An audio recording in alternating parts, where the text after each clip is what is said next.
Report. صوبائی وزیر صحت خواجہ سلمان رفیق کی تاجپورہ میں بارشی پانی محفوظ بنانے کے لیے واٹر ٹینک کا سنگ بنیاد رکھنے کی تقریب میں بطور مہمان خصوصی شرکت۔ اس موقع پر وائس چیئرمین واسا چودھری شہباز، ایم ڈی واسا غفران، سابقہ چیئرمین UC 148 میرفان رفت، اخلاق شاہ، وہاب ملک، حافظ علیم اور کارکنان کی کثیر تعداد نے شرکت کی۔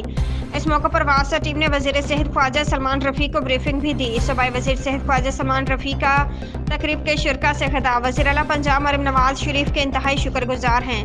ڈائریکٹر کنسٹرکشن واسا محمد کاشف منہاس اور ایکسنٹ زہیب نے اس پروجیکٹ کے لیے بہت محنت کی ہے۔ وزیر اعلیٰ پنجاب مریم نواز شریف کے ویژن کے مطابق حلقہ PP 153 کے علاقہ تاجپور میں پونڈنگ کے مسئلہ کو مستقل بنیادوں پر حل کرنے جا رہے ہیں۔